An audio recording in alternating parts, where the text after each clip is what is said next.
Yeah. Perfect. Everyone, thank you very much for joining. Very lucky to be joined here by Bob Wigley, who is chairman of UK Finance. He's been on the board of the Bank of England. He's been an advisor to blockchain.com for 7 years, is on numerous other boards, and has just written a book, Born Digital, which you can see on the screen behind him. So very lucky to be joined here by Bob, who's a source of knowledge and information. Also joined here by Ryan Hanley, who's at CoinFirm to help ask all of the tough questions. To everybody who's joined us here, we do like to keep these live chats as interactive as possible. So there's a chat box at the bottom of your screen. There's a Q&A box if you want to pose any questions, please do. There's a raise hand function if you want to ask questions directly to Bob. So please do at any stage pose questions and we'll get those all asked to Bob. So you'll get a chance to get those all answered for you. Gonna let Bob have a chance to speak, and you'll also have a chance to get your questions answered.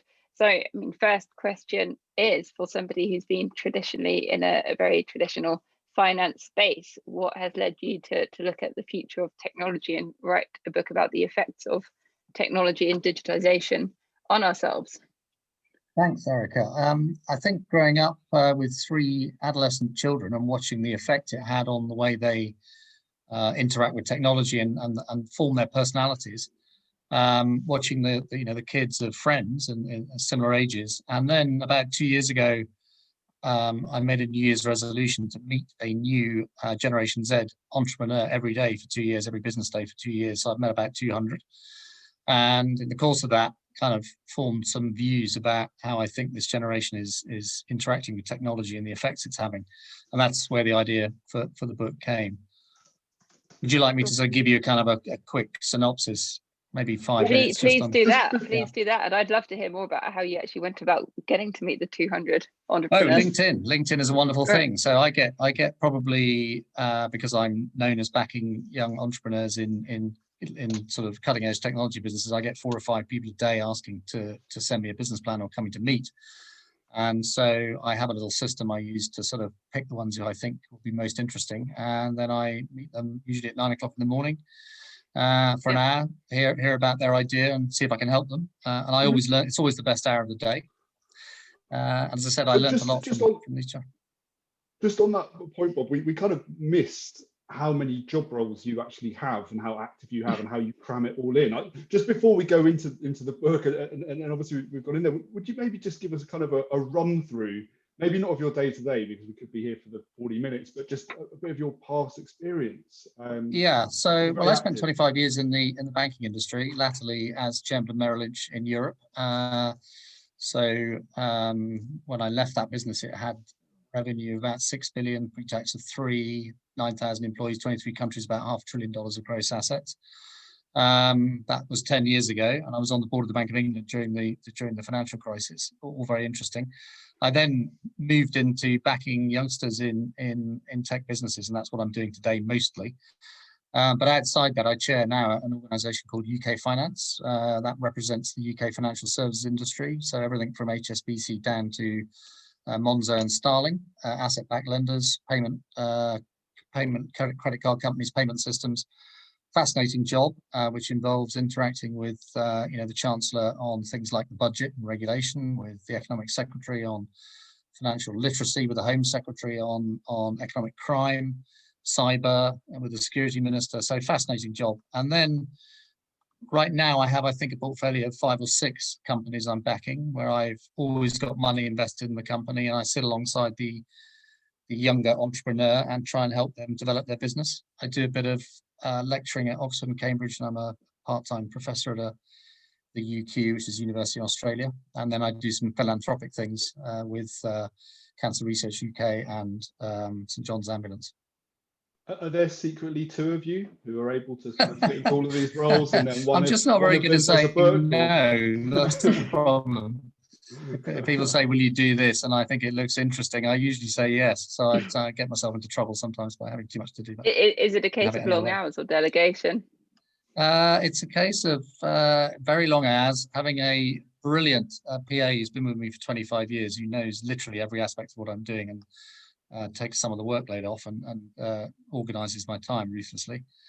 Yeah, but I just love just love being out and about, meeting new people and doing interesting things. So how did you go about researching what's next in digital technology? Yeah, so first of all, I got kicked out of the kitchen, is the truth. At the beginning of lockdown 1, my wife said on the second day, if you think you're sitting here for the next 3 months, you can forget it. So I took myself to the dining room. I stared at the wallpaper for about an hour and thought, God, what am I going to do now? So I decided I'd had this idea in my head to write this book. And I'd sort of even got the chapter headings written down. So I just started Googling my chapter headings. And what I discovered was there was practically a book already on every single chapter. So then I knew I was onto something, because the chapter headings, were ideas. And so I then decided I better read all these books. So I read 35 books before I started writing. Okay. And I probably read 200 other, documents, whether they be Oxford Internet Institute papers or Ofcom reports or the Senate Judiciary Committee on Antitrust in the States, all sorts of interesting things. And then I sat down and started writing for 3 months. Amazing. Having also written a book in first lockdown of different subject, crypto scams, I appreciate how much endless amounts of work it is. So credit to you. I think I have developed a massive respect for authors from writing this book. I now realize what goes into writing a properly researched book. My book has got 515 references in it in 300 odd pages. I had no idea what goes into writing a book. So and if you have to make a living from it, it's nigh on impossible. I don't know how anybody does that, but I'm full of admiration for them trying. Yeah, especially as most people, as you say, do it alongside. But it's like owning a football club, no? It's one of these things that, you probably don't make too much money on, but it gives you a certain amount of gravitas and allows you to, to enter into other areas. It's something that, will sort of sit there and potentially gain value over time. So it's, yeah, I think at my age, I just turned 60. The life is slightly about doing things that people can't generally do. So that's part of the reason I wrote the book, I guess. Shall I give you a little bit of a taster on the theme? So it's really about how I think big tech and the devices and apps that they sell consume the world's collective attention in pursuit of them making profits. But I don't think they've got the balance right between that pursuit of profit and the societal good. And I think overall, as a society, we are distracted. I think our attention has been hijacked by, frankly, a tsunami of what I call weapons of mass distraction. That, as James Williams, who's a brilliant philosopher at Oxford, said, focus our attention not on what we want to look at, because that's what the big tech companies tell us they're focusing our attention on, but actually what big tech want us to want to look at. And therein lies the rub. And I think for Generation Z in particular, who basically are glued to these things, more than the rest of us even, this is profoundly, or has been profoundly life-shaping. Mm-hmm. We know that 70% of parents are worried about their children spending too much time in front of screens. It's a subject of a lot of dinner parties when we used to have those. But if I've learned one thing from writing this book, I have learned that it's actually not about screen time. It's about what you're doing when you're on the screen. And that may sound like a statement of the blindingly obvious, but perhaps wasn't to me. All screen time is not equal, and all users, all watchers of screens are not equal. So children and the vulnerable, I think, are in different categories. And I also think, COVID has sort of recalibrated our attitude to screen time. A number of parents who said to me in the course of doing the research for the book that, during COVID, we just had to let the kids go on their devices more than we would normally, because it was their way of connecting with their friends. So I do think COVID's had an impact. But what we do know is that over the last 10 years, as these technologies have become ubiquitous, particularly for the young, adolescent well-being and happiness has declined very significantly. I just want to give you, without sort of blinding you with stats, give you a few statistics which I think are quite scary. So before COVID, and obviously COVID's had its own impact, nearly 3/4 of 16 to 24-year-olds believed that their generation would be worse off in terms of happiness and mental health than the preceding generation. And the Children's Society, in a survey last year, found that over the previous decade, there'd been a continuous decline in average happiness over many years amongst 10 to 15-year-olds. That happiness, even with friends, was in decline. That's on a sort of longitudinal measure. And that UK 15-year-olds are amongst the saddest and least satisfied with their lives in Europe. And I think that is deeply depressing. Yeah. Just a couple of other, quick stats. Interestingly, Generation Z is going to be the first post-war generation for whom social mobility is as likely to be down as it is up, which I wasn't aware of. That's some research from Oxford. And rates of anxiety, depression, self-harm, suicide have roughly doubled between 2007 and 2018. So again, I think that's all pretty scary. Can it all be technology? No, definitely not. We have to look at the trends in society running in parallel with the rise of technology. So for example, the decline of the nuclear family, more and different family types, less marriage, new kinds of relationships, new work patterns, less physical communal activity, less eating together is a big one. And I do think one of the great things that came through meeting these 200 entrepreneurs is, whilst my generation, I think, is handing youngsters a pretty grim set of cards, still a bit of hangover from the financial crisis, the climate crisis, the ever existence sort of global war on terror, and now what I call this distraction crisis. I don't think, COVID debt is the latest one. Amazingly, Gen Z are incredibly resilient, incredibly positive, and their values are, if you sat down and thought about it, exactly what you'd expect to come from that set of cards. So they're incredibly entrepreneurial. They want to be independent. They're sort of saying, well, you told us you can't rely on pensions and inflation to drive up house prices. So we need to go and do our own thing. And by the way, they've also learned they can't get jobs recently. They can't get jobs. By the way, you guys have screwed the planet up. You've screwed society up. So we need to come up with solutions, and they are doing. And that's I think, fantastically encouraging. A few other, I think, just quick stats on kids particularly. So we know that that kids are getting access to devices younger and younger, and they're spending more and more time on them. So it's a couple of quick ones. 30% of babies under 1 now watch 90 minutes of screen time a day. 64% of 1 to 2 year olds watch screens for more than 2 hours a day. And 42% of under 8 year olds have their own tablet. That one I found a particularly scary stat. Roll forward a few years, what you find is that half of teenagers will tell you in the surveys that they feel addicted to their devices. And of course, we know Gen Z spends between, depending on which survey you look at, sort of 8 to 10 hours a day on screen overall.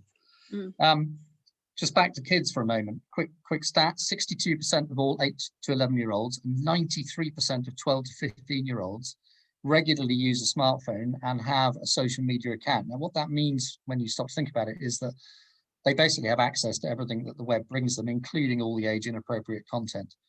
So it's probably unsurprising that about a third of teenagers say they've been cyberbullied. Indeed, over half of 18 to 29 year olds say they've now been cyberbullied in the last 12 months. An absolute shocker that came from the National Crime Agency. 20% of primary children and 30% of secondary children have videoed live online with someone they didn't know, and 5% of them were asked to undress. Wow. And then headline stats: Gen Z obviously spends more time on devices than it does sleeping or studying. We know that late night use is prevalent. All our kids, the last thing they do, the last 2 or 3 hours probably before they sleep, is spent on the device. What that's sort of doing is inducing jet lag every night through the effect of the blue light. And 69% of the people who say they're addicted to their phones say they have trouble sleeping. Indeed, that just before they got involved in the COVID crisis, the World Health Organization issued a statement saying that there was a global sleep loss epidemic, what University of Michigan has since called a global sleep crisis. 60% of Gen Z report getting inadequate sleep. 40% say they regularly drive drowsy. 52% of 18 to 25 year olds say they've missed sleep due to gaming. And why is that a worry? Well, it's a worry because actually every major sort of long-term disease in the world has major causal links to deficient sleep. So, including things like cancer. Just literally last week, The Guardian had a fantastic article talking about the fact that prescriptions for sleeping pills for the under 18s rose 30% last year. 30% last year. Is that due to lockdown? Well, stress? lockdown has exacerbated the amount we're all time spending on screens. So I think they're probably, I don't think causality is proven, but I think there is probably a link. So just on I'll this, stop talking there, but that's kind of, just to give you a flavour, that's what the book's about. That's all the negative stuff. Hopefully the rest of the book goes on to be a little more positive about what we can do about it. But you're going to ask me that, I'm sure. We definitely want to get into that side. I'm just wondering what your opinion is on how government and regulation has almost sleptwalked into this situation. I mean, we've kind of gone from a situation where we've had this, from a government standpoint, it's all been about free internet. It's about increasing broadband speed, increasing productivity, big push to get 5G networks out and increase the amount of screen time that we actually have, and the speed, the efficacy of data and information. But we don't hear so much about how we kind of limit that, or how we potentially are being influenced. The short answer to that is it's because it's happened so quickly. It's happened quickly but gradually. So let me address the two separately. I think I worked out it had taken Visa 42 years to get to 1 billion cards globally. I think I worked that out, something like that. It's taken under 10 years for Facebook to have 2 billion users globally. Just think about that. The impact on that, and they're of course now the largest newsfeed in the world, in effect. So it's happened quickly, but it's also happened gradually. It didn't happen overnight. It happened gradually, and I think there's I don't know any pilots on this Zoom call, but there's a thing when you're flying called spatial disorientation, which what it means is that the brain is very good at picking up sudden changes. If you sort of jerk your head around, you feel your head moving. If you start moving your head very slowly up to the right and keep it moving at that speed, you don't sense it. And that's the way your inner ear works. And I think the financial crisis was a bit like that. We had financial innovation over 25, 30 years, and it all happened bit by bit, day by day. Everyone was making money. The world was a happy place. We had GDP growth, and it was all fine until it wasn't. And then suddenly, bang, we had a problem. And the boards of financial institutions and the boards of regulators didn't see it coming, because it sort of happened gradually, bit by bit, and it seemed to be okay, but it wasn't. And I think that's exactly what's happened with big tech. I think we've had an enormous change over 10 years, and regulation just hasn't kept pace with the impact it's having on society. But it may be about to. I mean, I do think we're at a tipping point.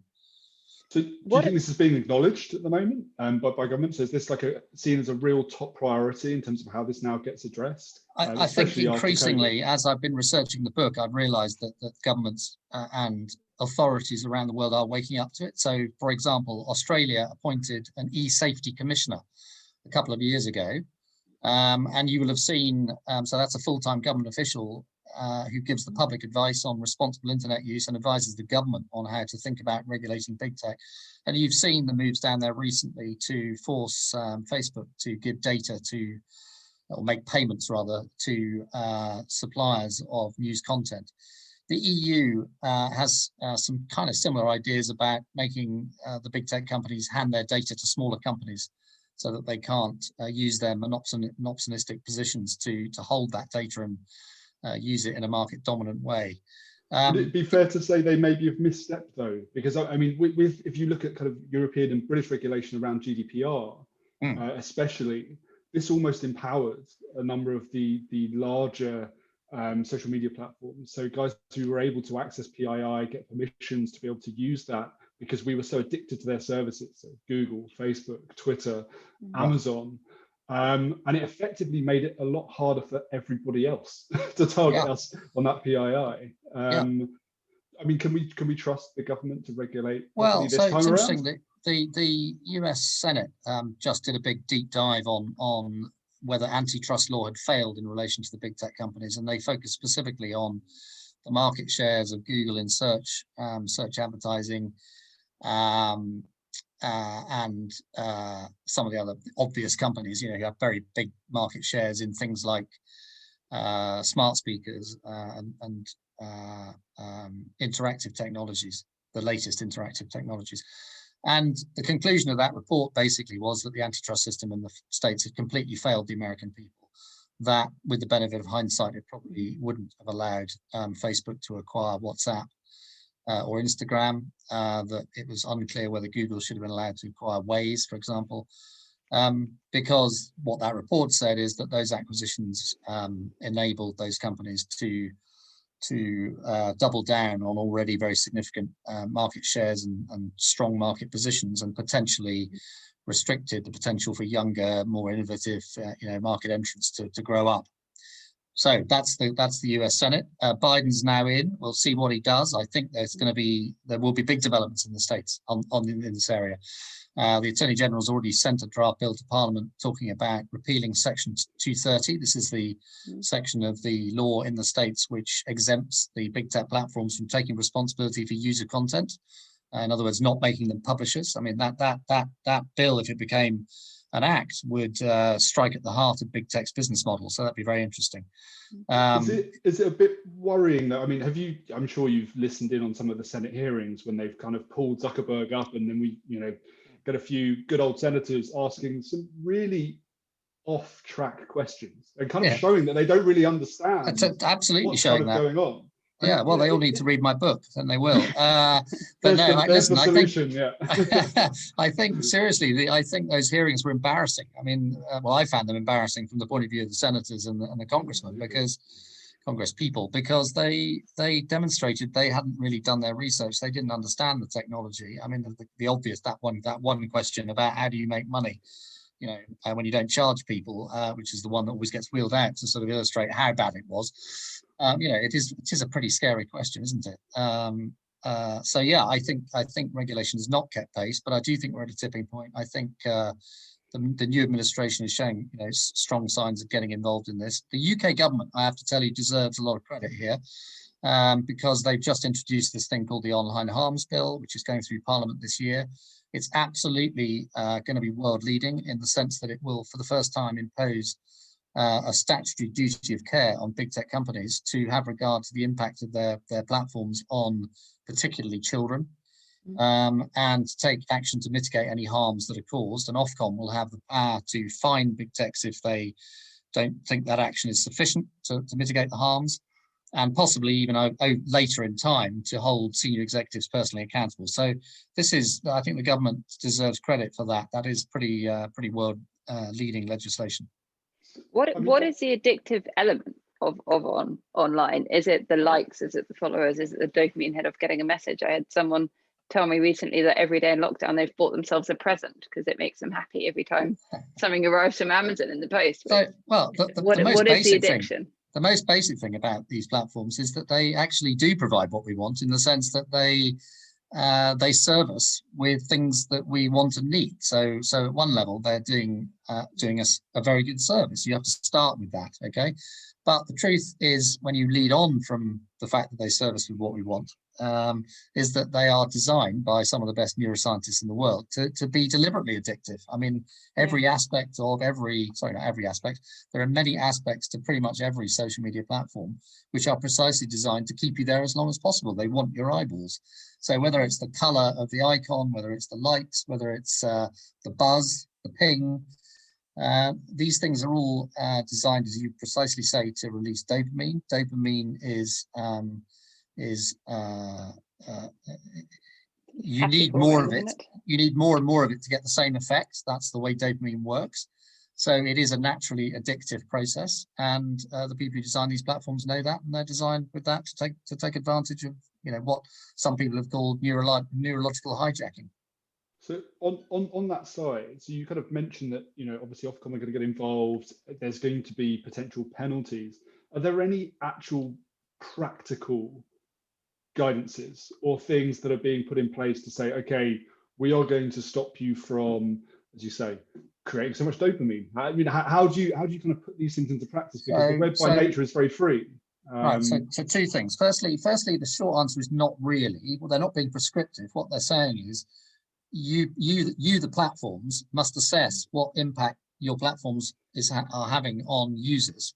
And if you identify harms, you must provide us the assessment, and you must show us what you're doing about it. So it's putting all the responsibility onto the big tech platforms to make their own assessments. But of course, Ofcom will be able to hire expert consultants to help them assess those reports when they come in and see whether they are accurate. So it's not prescriptive. One area I think where there is going to be a big change is age assurance. So, you know, one of the big problems, as I mentioned in my sort of statistics, is kids getting access to content on the web, which we didn't have when we were growing up. Okay, I mean, you know, if you want me to talk about porn and sexting, I can, but we have a porn epidemic. You know, I could give you some stats about the average start age in the UK is about 11. I think it's 30% of boys in the UK are addicted to porn, and that is defined as they watch more than they can count. Okay, so that's a pretty scary statistic. Now, and the reason that's worrying is not, I'm no prude. I mean, I don't have a problem with porn of itself, but very young kids start looking at porn and the same dopaminic issues arise because the porn itself is addictive. And the problem is the more porn you watch, the more you have to watch to get the same impact.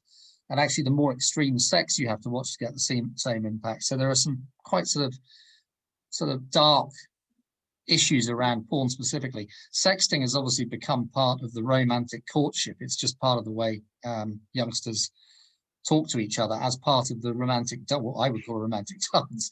You know, it's an irony, isn't it, that dating apps are called dating. It's the one thing that dating apps don't lead to typically is dating. It's the hookup culture, right? And the definition of hookup is something that's brief, it involves pretty much no emotion and does involve sex. So again, there's a chapter in the book about which is called "Encounters, Not Relationships," where I talk about these issues. But sorry, going back to your question, Ryan, because I've sort of gone off on a rant. Age assurance is the issue. So can we find a way for the big tech companies to be sure that the people using the platform are over the age they say they are? Because one of the problems is, you know, most of them have a watershed at 13, so you can't be on the platform under 13 in theory. We know from the stats that Ofcom publish, the surveys show that you know, there are most in fact teenagers under 13 are on social media platforms.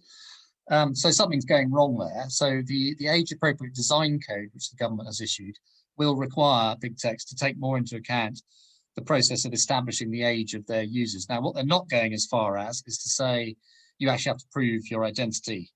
Okay, I personally, and there'll be web libertarians on this call who will be gasping at the thought of this, I actually think you should have to identify yourself to a platform if you want to use it. Not that you couldn't have a fake profile, you could still be, you know, Bob Wigley could still be Ryan Hanley on Instagram, but that at least Instagram would know who I was, because then if someone wanted to get involved in child grooming or cyberbullying, and the person who's on the wrong end of that complained to the platform could work out who you were and report you to the authorities. So, and I don't think any reasonable person, frankly, can justifiably object to having to identify themselves to the platform. But that isn't the way the government's gone. They've put the onus on the big techs to try and do age assurance. Now, just flipping forward, how are we going to solve this? Well, I'm working with a company in Switzerland at the moment that is the first, has the first multimodal dynamic way of testing age assurance. So what that means is today, if you do this with a platform, you're typically asked to provide a photograph, a pic, and maybe a short voice clip, okay, or one of the other. And using AI, we can get a pretty reasonable fix on your age, okay. But what this new company in Switzerland has done is to put the two together, and it has three unique features. Firstly, they are triangulating between pictures that your camera takes of you and your voice, number one. So it's both together. And whilst each of them might have roughly 60% ability to predict your age, together it's higher than 90. Secondly, it's dynamic, meaning you don't just send a pic and it doesn't have 3 seconds of your voice. It actually sits on your phone. It listens to your voice the whole time, and it watches you through the camera the whole time. This is the app, not external to the phone. And within, frankly, a couple of minutes, it can then be pretty sure about your age. And then the third thing it's doing is it's not sending any data off the phone. So when you get into text analysis, where you really can be quite accurate about someone's age typically, that has to be done on the server of the platform off the phone. What this new technology does is keep it all within the phone. So it sits on your keyboard, and your data, the pictures I'm talking about and the voice recordings never leave the phone. They're analyzed within your phone, and that's really exciting. It's Last amazing you question can from. sorry, go on. Okay. No, I've got one more question. I'm conscious we've got questions from other people. My question is, I mean, I was lucky. I've got 2 laptops. So when I was doing the book last year in lockdown, one of them at the time was a brand new laptop. I hadn't yet set up email, hadn't set up social media, hadn't set up anything other than Word and Google, basically. So I could sit on the laptop and basically do what I had to do with no interruptions, no pop-ups, no messages. It was blissful. Sure, that's easy to say if you've got a laptop that you choose not to set certain things up on. But is there anything one can practically do other than turning off notifications, but you still got the addiction of seeing what's happening, for people to effectively sort of break the hold of social media or break the hold of big tech whilst they're practically on a screen 10 hours a day for work?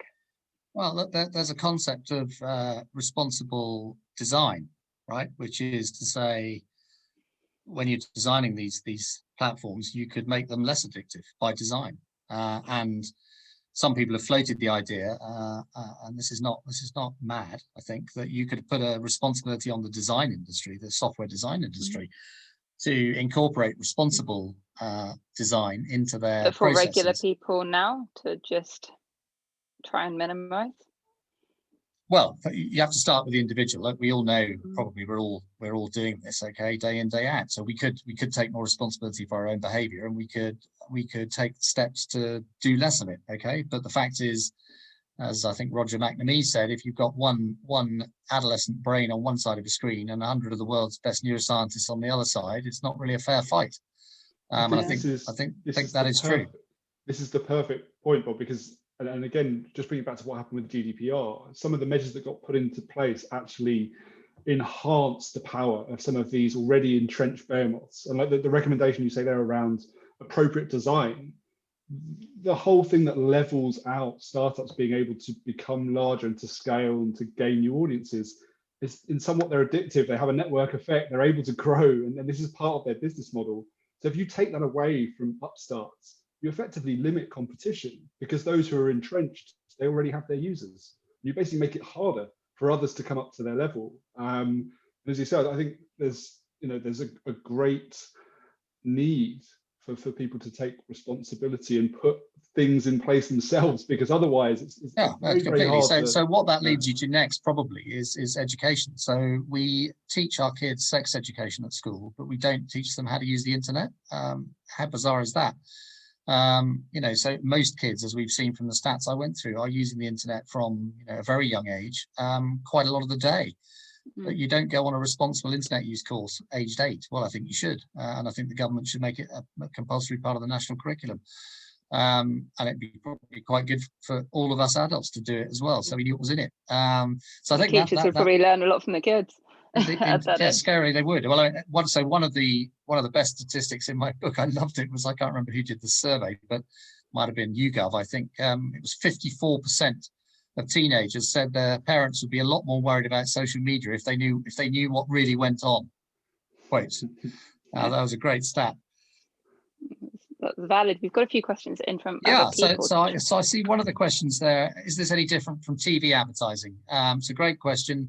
That's been around since the 1920s, and the answer is yes, because TV advertising is controlled.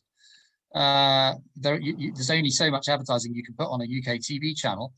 There is no control on internet advertising. So the stats would tell you that the amount of advertising that an adolescent sees when they're chilling and scrolling is about 20 times what they would see if they were watching television, roughly speaking. How much of that is designed to be subconscious? So the bit that's designed to be subconscious is what Shoshana Zuboff in her brilliant book Surveillance Capitalism calls actuation. So what she's saying is that it's not even that the big techs serve you up the very thing you want to buy just at your moment of least resistance. Okay, she actually reckons that they can change your mood, because they can sense your mood by what you're doing on social media and what you're either saying or typing, and then they can nudge your mood, and then they can try and sell you something. She calls that rendition. It's a pretty scary concept, but I think with the Internet of Things and smart speakers, that will be, the potential for that will grow dramatically, exponentially. Okay, thanks. Next question, also from Trevor, that saying that the addictive design is surely no different to the design of shopping malls and supermarkets. Well, I think it is different. I think, unfortunately, I think it is. I think it is different. I mean, okay, yeah, of course, you have nice looking shop windows and color and all those kind of things used in shops, but I don't think that is literally as addictive as mobile phone technology is, because if it were, we would all be sitting around outside shops at 10 o'clock at night for 3 hours before we went to bed looking at shop windows. We don't do that, do we? So I think I'm afraid it just is different. So do you think it's really the interruption factor? Because obviously, as you say, if you go to a shop, you purposely are going to a shop to look into that shop, and then maybe you'll be influenced. But obviously, with the problem is, the issue is that the interruptions are seen as new connections, not as interruptions. So, when you get that ping or that buzz, you think, oh, I better look at that. Could be a friend sending me a message, or it could be something interesting or useful. Kind of is what's going on in your brain without you realizing it. So you go and look at it. In fact, 90% of the stuff that comes in is complete tosh. It's spam, it's junk. But you, bizarrely, you afford that ping without knowing what's in it. You afford that ping equal priority with whatever you're doing at the moment it comes in. So you may be doing something focused and really important. A ping comes and you divert your attention onto the incoming ping, thinking, oh, this could be good, or subconsciously thinking that, and it's just some random message which is completely irrelevant, or it's an email you don't need to read. But meanwhile, you've diverted onto that thing. Now you've got to go back to the first thing, and there's good science around when you do that, how much time you waste getting your mind back into the place where it was at before you went onto the diversion. It's deeply inefficient to multitask like that. But I'm afraid multitasking is Generation Z's survival mode. It's what they have to do to get through a day. And I think that leads to a really interesting question, which is, if we are developing a generation of multitaskers, and some people see that as positive, isn't it great to be able to do 4 things at once? I just think and many scientists think that's just not, you can't actually do anything effectively. Sorry, you can't do 4 things effectively at once. You just can't. The human brain isn't built that way. What you end up doing is 4 things probably not very well. And in a world where AI is going to take away the basic jobs and move us into a world where we need to be doing the really complicated things that only human being and human brains can do, if we're feasting on multitasking rather than deep reading, deep working, deep attending, deep listening, deep watching, how are we going to survive in an AI-dominated world? So that's a big one. Okay. Question from Stan.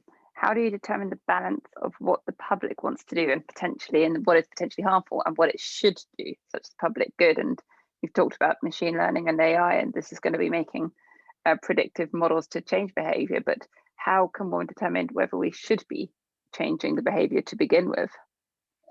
So I do think you have to make a different case for children than for adults. I mean, ultimately, if adults want to watch porn 6 hours a day or play esports on Twitch 6 hours a day, good luck to them. That's their choice. You're over 18, it's your decision. But in a way, we're not giving kids that choice, because they're not actually they're not able to make the kind of rational decisions that that some adults can. So we know, don't we, that 11 to 13-year-olds, as their brains are developing, have poor judgment. They are not very risk aware. They have a lower propensity to assess risk, which is why teenagers sometimes do appear to adults to be crazy things, but actually to the adolescent it doesn't seem crazy at all, because they don't have the same analysis process that an adult does, because that bit of the brain is not yet developed as far.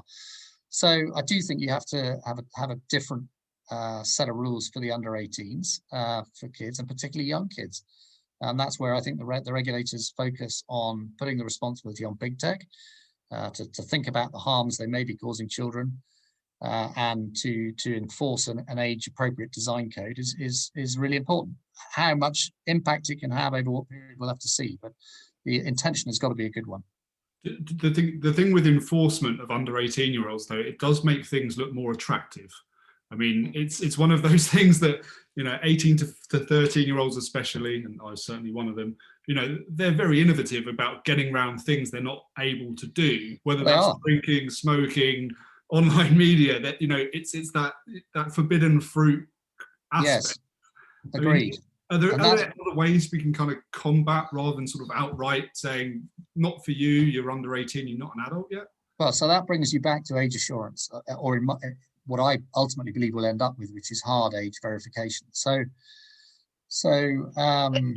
we know from the surveys that a lot of kids just lie about their age when they're signing onto a platform. If they're 12 and they want to get onto Instagram, they just sign up and say they're 13. Or in the case of some of the platforms where you actually need a parent to assert that you're over 13, they just get their parent to lie. And the surveys tell you that the kids are lying and the parents are and the parents are aiding and abetting them in lying, which is shocking, but true.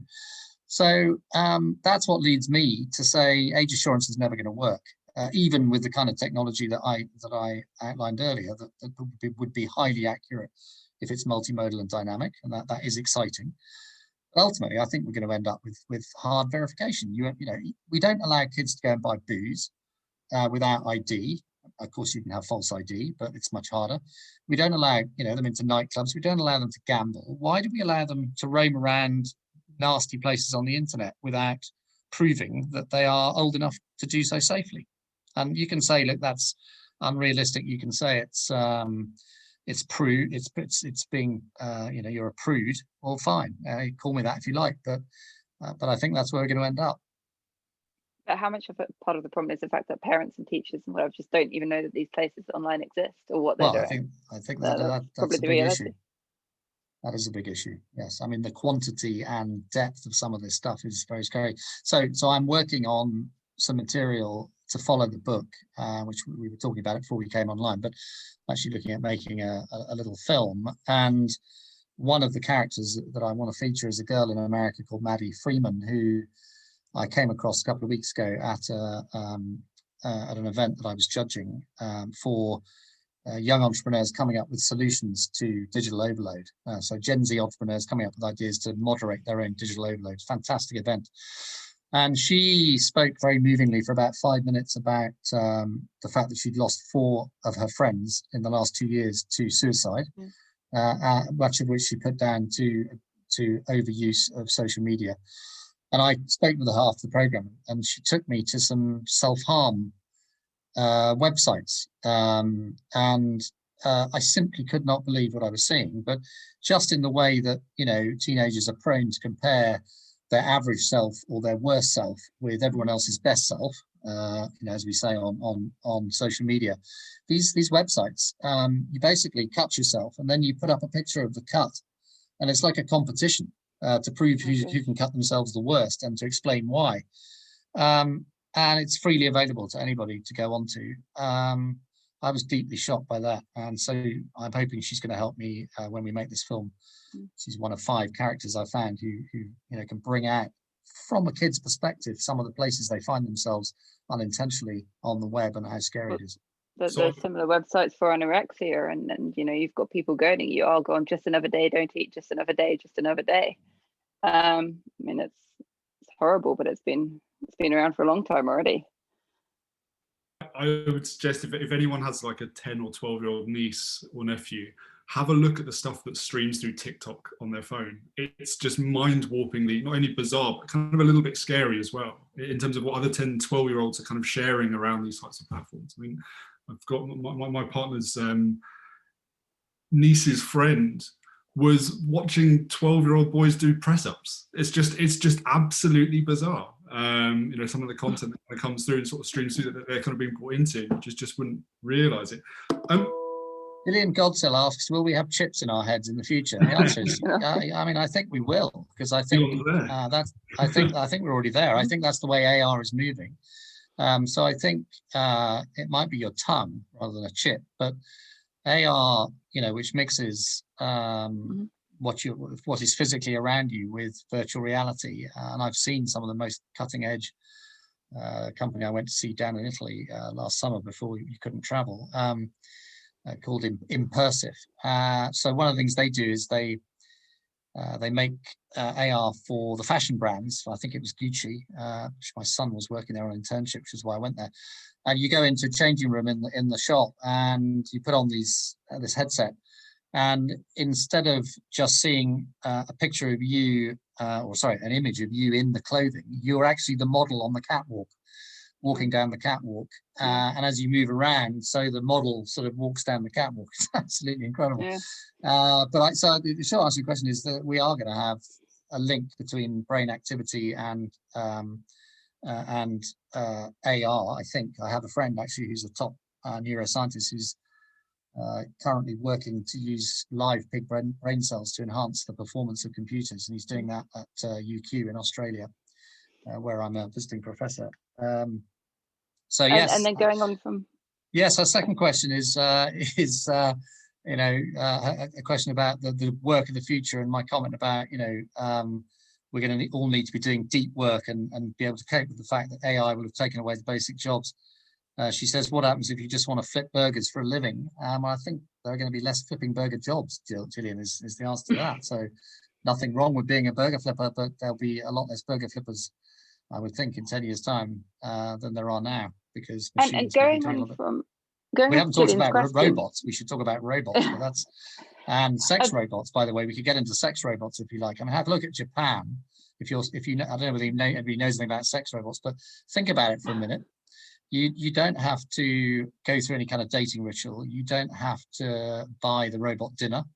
There's no danger of you suffering performance anxiety, which is what watching too much porn does to a lot of adolescent children. You don't have to have any kind of post activity analysis. It's there for as long as you want it, doing exactly what you want. So sex robots are coming big time, if you'll pardon the pun. And in Japan, this has become a massive problem. I think it's 30% of 30-year-old men in Japan are now virgins. And virgins to humans, or virgins to humans, virgins to humans. A lot of teenagers and young 20-year-olds in Japan go to classes to learn how to meet human beings. This is not like some minority issue. It has become a mainstream. These things are organized by the government. Okay, a bit like I was talking about responsible internet use education. They have relationship education, meaning how do you meet a human being. If you want to see how the world could develop, have a look at Japan. It's very interesting and slightly scary. Expanding on Jill's question about the chips in our head, if you look into sort of what people are doing in terms of longevity and biohacking and neuroscience and all of the hacks that you can do, I mean, there's all sorts of things that you can do or take or do to your body that enhance you, that make you smarter, that make you have more energy, that make you think quicker or have better memory or sleep better, or there's a whole stream of things, from eating in certain ways and fasting to taking health supplements to hacks and techniques that cost a lot of money. And the way I would see it is these things are all more or less freely available, and the more money you have, the more you can enhance yourself, the more intelligent you'll be, the more power you'll have. How much of this sort of future is down to really sort of the haves and the have not, i.e. the people who can choose to have certain diets, the people that can choose to enhance themselves in certain ways? Will those people that will just have more abilities effectively end up taking over from those who can't do those hacks, who will just be less intelligent, have less good memories, be able to perform less? I think that's a really interesting point, Erica, and I think it's a part of a sort of bigger issue even, which is I mean, if COVID's taught us one thing, and again, there's another interesting book out recently called Parenting for a Digital Age by someone called Sonia Livingston from the LSE, whose whole kind of thesis is that actually digital overload is a middle class problem. It's a problem of wealth, and that the real problem is that working class people, or people who don't have as much money, can't get access to the internet in the same way because they can't afford a tablet, they can't afford unlimited broadband, or unlimited data rather, and therefore their education is going to suffer by comparison with people who are better off as a result. Which we've already seen with coronavirus and lockdown, and which kids have their own laptops and fast internet and those that don't. Right. So I think you have a point. It's a slightly different point, but it's kind of the same thing. No, thanks. There's just one more question from Max. How far could regulation go, and how much would this affect big tech's top line growth? And how much would regulation against common characteristic of apps like notifications and others create an addiction? How would that affect revenues? So the answer is, I think this could go a long way. So the online harms bill I was telling you about is only for the UK. So, you know, most other countries have not imposed this duty yet on big techs, but I think if it makes progress in the UK and it is seen to have a positive impact, I think you will see other governments following suit. And the UN has an initiative at Secretary General level. There's a panel looking at how to improve governance of the internet, which is very much focused on child well-being as one of its principal goals. So I think you will begin to see copycat initiatives in other countries around the world. I mentioned Australia with its e-safety commissioner. Most interestingly, the countries with the worst gaming addiction, they are China, Japan, South Korea, have all got laws which restrict use of the internet for kids. So, for example, in one of the countries, they literally turn off gaming between midnight and 6 a.m. So it's actually illegal to game between midnight and 6 a.m. But there are all sorts of other restrictions. Now, some of them, you know, came from the wrong place. They came from, you know, a government that was trying to stop information dissemination to people that was unhelpful to the government, right? So I'm not defending the source of some of that legislation, but some of it has very good consequences for children because it stops access to the wrong kinds of porn and other internet age inappropriate content. So I think we need to look around the world and see who's got the best measures in place, and then other countries need to rapidly catch up.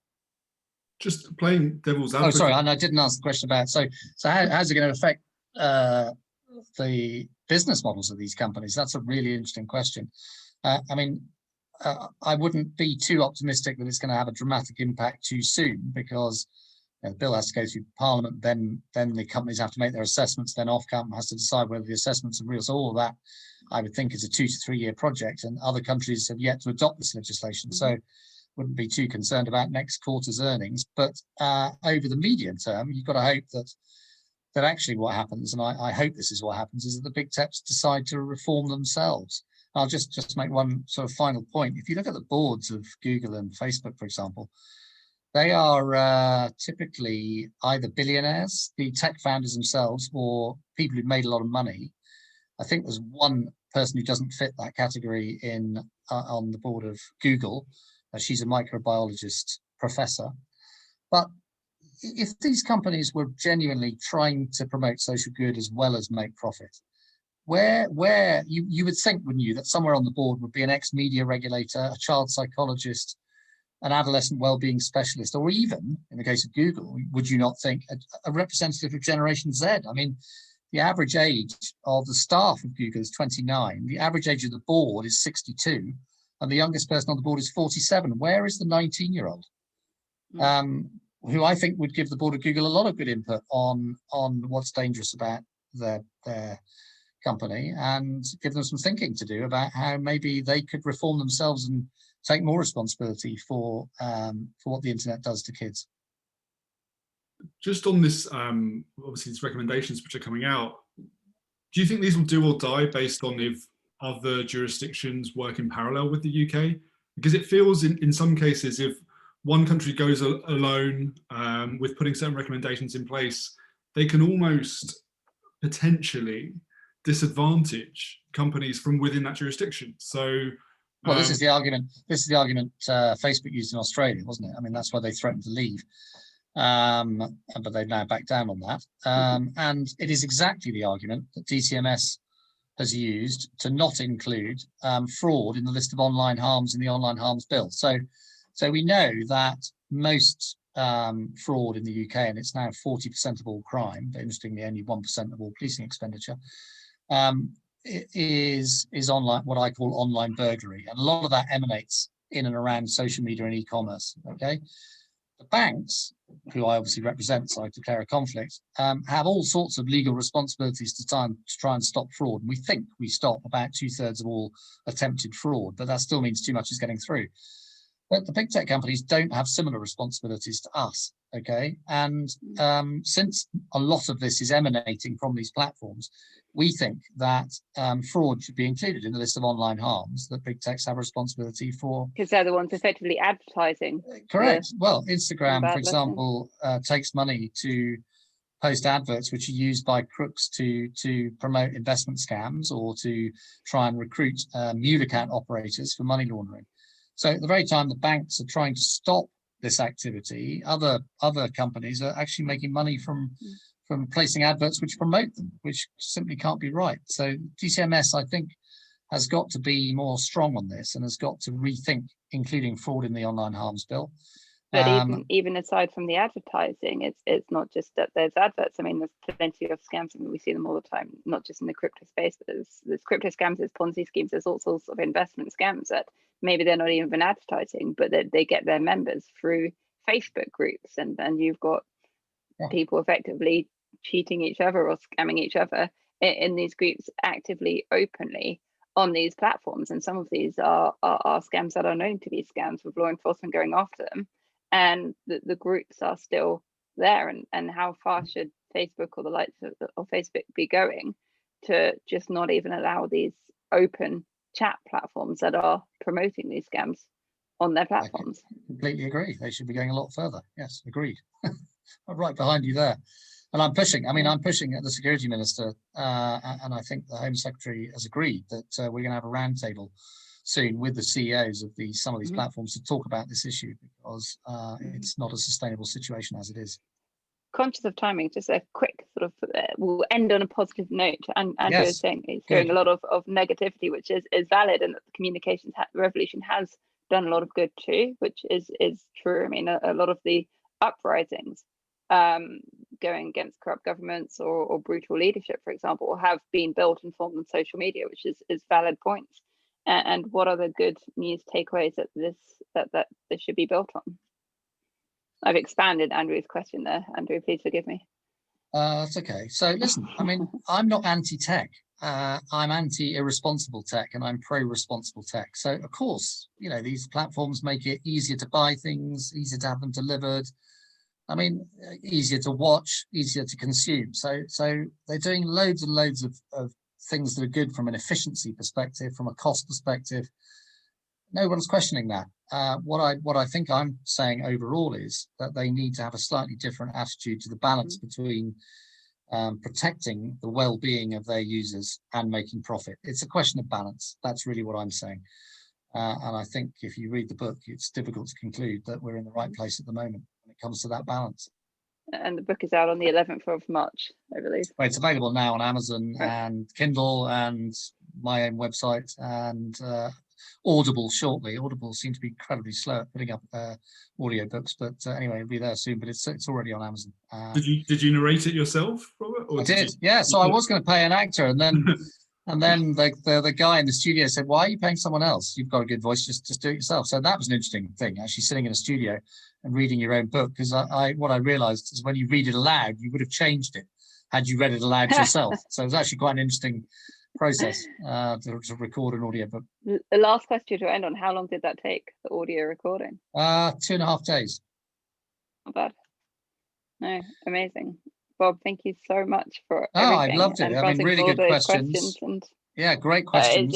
It's a subject I could happily chat about for days on end. And thank you for having me. I really enjoyed it. It's sort of it's the crypto equivalent of Desert Island Disc. So great. Thanks very much for inviting me. You need to put that we on the even website. feed people when it isn't locked down. That's the slogan. Well, it would be amazing as and when life resumes. We usually do these in person, sort of closed room Chatham House tours, and they are a lot of fun, and we get a lot of very, very interesting people. A number of whom are C-suite from some of the corporations that you've mentioned. So I think that could be some very interesting conversations. Yeah, listen, I've really enjoyed it. I'd love to come back and to do a live one, and I love curry, so can't wait. It'd be great. Amazing. Well, as of June, we hope so. Look forward to it. Thank you so much, Look forward Bob. to it Really too. appreciate this. We'll be emailing people out the recording and the link to your book on Amazon. So I'll be looking forward to reading that one as well. Thanks so much. Thank you so much. Have a good Bye evening. now. Take care. Thank you, everyone. Bye. Bye.